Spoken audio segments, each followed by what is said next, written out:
Karl are popper, जिसके अंदर हम logical positivism, falsifiability of science, pseudo science और रिजेक्शन ऑफ हिस्टोरिज्म पढ़ेंगे, जो कि उनकी थ्योरी है। सबसे पहला आता है उनका कुछ बेसिक इंट्रोडक्शन। वो एक जूइश फैमिली में पैदा हुए थे, वो ऑस्ट्रिया के रहने वाले थे।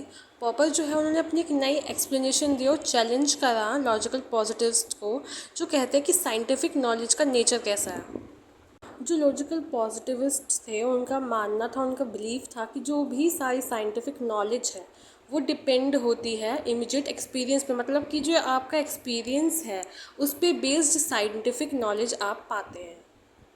और उस साइंटिफिक नॉलेज को लॉजिक एक लैंग्वेज देता है, जिससे हम अपने एक्सपीरियंसेस के साथ रूल्स और रेगुलेशंस को फॉर्म करते हैं, क्रिएट करते हैं।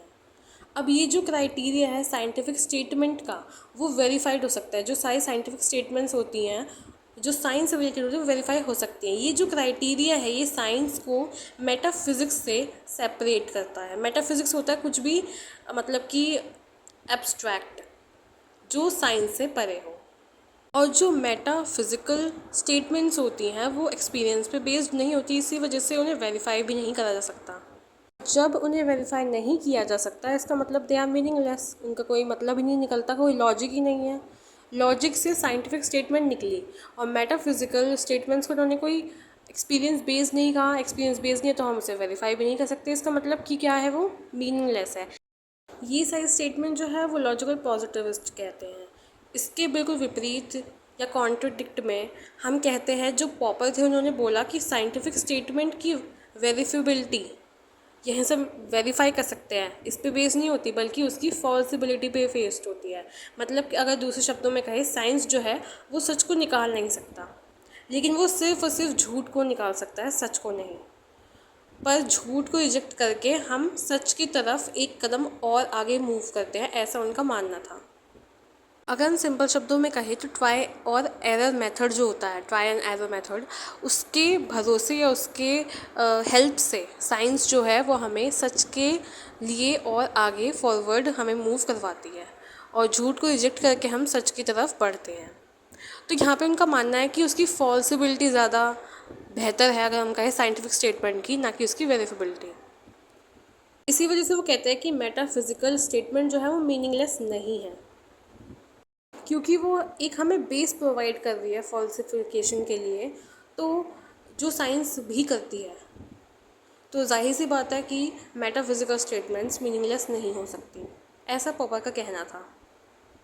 और साथ ही वो ये भी कहते हैं कि एक जो बात उन्हें, मतलब जो साइंस को वो क्रिटिसाइज़ करते हैं, वो ये है कि फॉल्सली जो अपने आप को जो साइंस कहती हैं जबकि वो होती नहीं है, वो गलत है। जैसे कि उन्होंने एग्जाम्पल में दिया है एस्ट्रोलॉजी।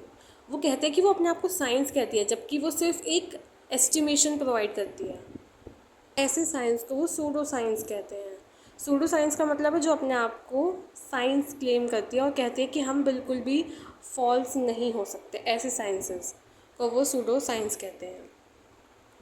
तो यही थी फॉल्सिबिलिटी ऑफ साइंटिफिक स्टेटमेंट और सूडो साइंस की थ्योरी उनकी। Rejection of हिस्टोरिज्म।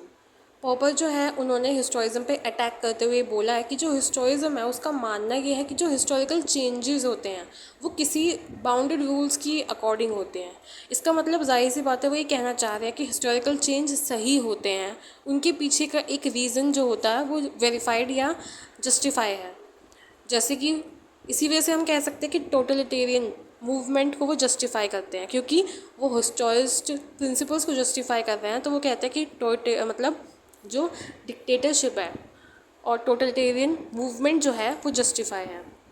और जो पॉपर है वो इसके आर्ग्यू में बात करते हैं कि ये जस्टिफाई कैसे हो सकता है, डिक्टेटरशिप और टोटलिटेरिज्म मूवमेंट जो है वो कैसे सही है। इसी को और एक्सपेंड करते हुए बोलते हैं, स्पेसिफिकली उन्होंने 3 हिस्टोरिकल अप्रोचेस पे अपना आर्ग्यूमेंट दिया है या अटैक किया है, प्लेटो, हीगल और मार्क्स पे।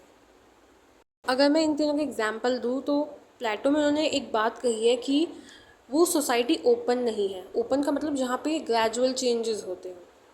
तो प्लेटो ने जाहिर सी बात है 3 क्लासेस में डिवाइड किया था, उनको एक पर्टिकुलर काम के लिए कहा था। तो पॉपर का बिल्कुल इसके आर्ग्यू में ये बात है कि ऐसा नहीं हो सकता। जहाँ पे चेंजेस की गुंजाइश नहीं, ओपन सोसाइटी नहीं, वहाँ पे आप ये नहीं कह सकते कि वहाँ पे कुछ हो सकता है चेंज या किसी को राइट है, यही सही बात है। और हीगल ने आइडिया को सबसे ऊपर माना है और मार्क्स ने मैटर को सबसे ऊपर माना है। और मार्क्स तो खुद ही ये बात कहते हैं क्लास स्ट्रगल की, मतलब उन्होंने तो खुद ही डिवाइड कर दिया क्लास स्ट्रगल को, लेकिन वो ये कहते हैं कि क्लास लेस सोसाइटी होनी चाहिए। लेकिन फिर भी उन्होंने इकोनॉमिक बेस को ज़्यादा तवज्जो दिया है, ज़्यादा इंपॉर्टेंस दी है, तो इसी वजह से ये आर्ग्यू करते हैं और अटैक करते हैं इन बेसिस पे। और हीगल को ये इसलिए कहते हैं क्योंकि आइडिया को सबसे ऊपर माना। उन्होंने कहा कि सबसे पहली चीज़ जो थी वो आइडिया आया, तब जाके उसके ऊपर काम हुआ। और ये भी कहते हैं कि किसी का आइडिया ही सबसे ऊपर होता है मैटर के मुकाबले, जहाँ पे मार्क्स ने मैटर को सबसे ऊपर माना है, इकोनॉमिक बेसिस को, और वहाँ पे हीगल ने आइडिया को। तो इस चीज़ पे वो इसका विरोध करते हैं या इसका क्रिटिसिज्म करते हैं। और जैसे कि मैंने बताया कि पॉपर का कहना है कि साइंस और फ्रीडम सिर्फ उसी सोसाइटी में स्टैब्लिश या फ्लोरिश हो सकती है जहाँ पे वो सोसाइटी ओपन हो, मतलब तैयार हो न्यू आइडियाज़ को अडॉप्ट करने के लिए, रेडी हो। और प्लेटो की फ़िलॉसफी ने तो साफ कह दिया है कि वहाँ पे एक पर्टिकुलर क्लास जो है, जो कि गार्डियन क्लास स्पेशली वहाँ पे बोला गया है, वो क्लोज सोसाइटी को दर्शाती है। तो इसी के बेसिस पे उन्होंने क्रिटिसाइज़ करा है। और हीगल ने भी खुद ही एब्सोल्यूट नॉलेज को क्लेम कर लिया है और आइडिया को सबसे पहली जगह पे रखा है। और मार्क्स ने तो प्रायोरिटी किसको दी है, सिर्फ इकोनॉमिक फैक्टर को, जो मैंने अभी बताया। तो ये था उनका रिजेक्शन ऑफ हिस्टोरिज्म।